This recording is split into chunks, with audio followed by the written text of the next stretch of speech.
दोस्तों कैस कांड वाले जज बहुत बुरी तरीके से फंस चुके हैं। दोस्तों यह है जस्टिस यशवंत वर्मा, इनकी एक याचिका खारिज कर दी है और अब दोस्तों ये कहा जा रहा है कि जस्टिस यशवंत वर्मा के पास केवल दो ही ऑप्शन बचे हुए हैं, या तो वो अपने पद से खुद ही इस्तीफा दे दें या फिर उनके खिलाफ जो लाया जा रहा है महाभियोग उसका वो सामना करें। तो दोस्तों आखिर ऐसी किस याचिका पर सुप्रीम कोर्ट ने जस्टिस वर्मा को झटका दे दिया है, उस पर यहाँ पर हम बात कर लेते हैं और साथ ही साथ ये भी बात कर लेते हैं कि आखिर इन दो रास्तों में जस्टिस यशवंत वर्मा किसको चुनकर अपने साथ सेफ रह सकते हैं। दोस्तों सबसे पहले आपको याचिका के बारे में बता देता हूं। दोस्तों ये जस्टिस वर्मा ने सुप्रीम कोर्ट के अंदर एक याचिका दाखिल की थी। उनका ये मानना था कि तत्कालीन सीजीआई संजीव खन्ना ने जो उनके खिलाफ जांच करवाई थी, 3 जजों के पैनल ने जो उनके ऊपर जांच की थी, जस्टिस वर्मा का कहना है यहाँ पर कि वो जो जांच है वो पूरी तरीके से गलत है, उसकी रिपोर्ट पूरी तरीके से गलत है। वहीं दूसरी तरफ तत्कालीन सीजीआई संजीव खन्ना ने उनके खिलाफ उनके पद को हटाने के लिए जो सिफारिश है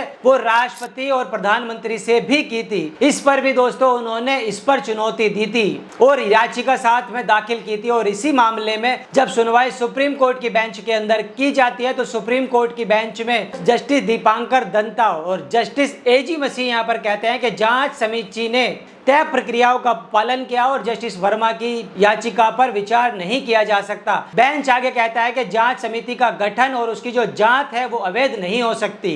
दोस्तों बेंच सुनवाई करते हुए ये कहती है कि अगर जस्टिस वर्मा को उनके खिलाफ हो रही जांच अगर उनको ठीक नहीं लगी थी तो तभी उन्होंने क्यों नहीं रोका, तभी इस पर आपत्ति आखिर क्यों दर्ज नहीं कराई। जांच के दौरान वो भी इसी जांच के अंदर शामिल थे, तब उन्होंने इसको लेकर आवाज क्यों नहीं उठाई थी। अब वो उस रिपोर्ट को गलत ठहरा रहे हैं पूरी तरीके से, जो कि जिस पर आपत्ति नहीं दर्ज की जा सकती है, जिस पर सुनवाई भी नहीं की जा सकती है और इस याचिका को खारिज पूरी तरीके से कर दिया गया है। वहीं दूसरी तरफ उनको पद से हटाने की जो सिफारिश संजीव खन्ना करके गए थे उसको लेकर बेंच ने सुनवाई करते हुए कहा है कि आपको पद से हटाने के लिए जो सिफारिश की गई थी वो प्रधानमंत्री और राष्ट्रपति से की जाएगी, क्योंकि सीजीआई कोई डाकघर नहीं है। वो इन तमाम चीजों की जो जानकारियां हैं वो राष्ट्रपति और प्रधानमंत्री तक पहुंचा रहे हैं। दोस्तों हुआ यह है कि जस्टिस वर्मा जिनके घर में होली के दरमियान, होली के आसपास आग लगी थी और आग लगने के बाद जब फायर कर्मी वहां पर पहुंचे थे तो वहां पर जले हुए नोटों के बंडल मिले थे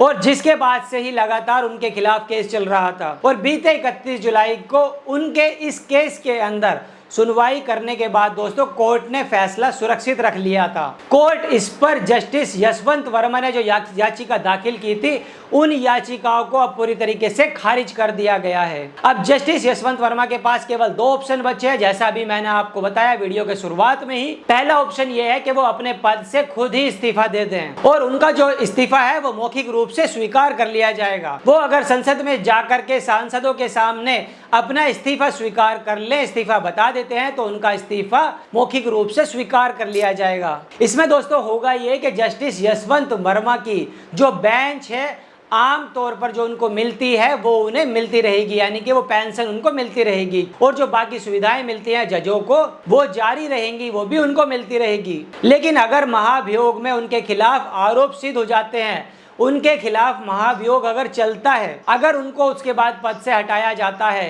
तो जस्टिस यशवंत वर्मा को ना तो पेंशन मिलेगी और ना ही उनको जो बाकी की सुख सुविधाएं मिलती हैं जजों को वो भी नहीं मिलती रिटायर होने के बाद में।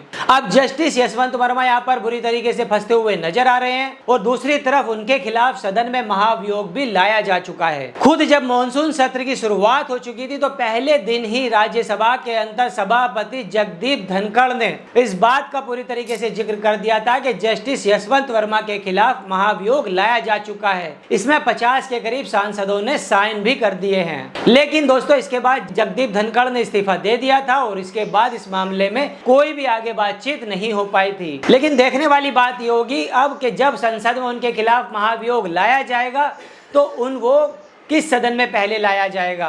दोस्तों अब इस सदन के अंदर महाभियोग पर चर्चा की भी तैयारी की जा रही है और कहा यह भी जा रहा है कि लोकसभा और राज्यसभा में शुरू में इस पर चर्चा होगी।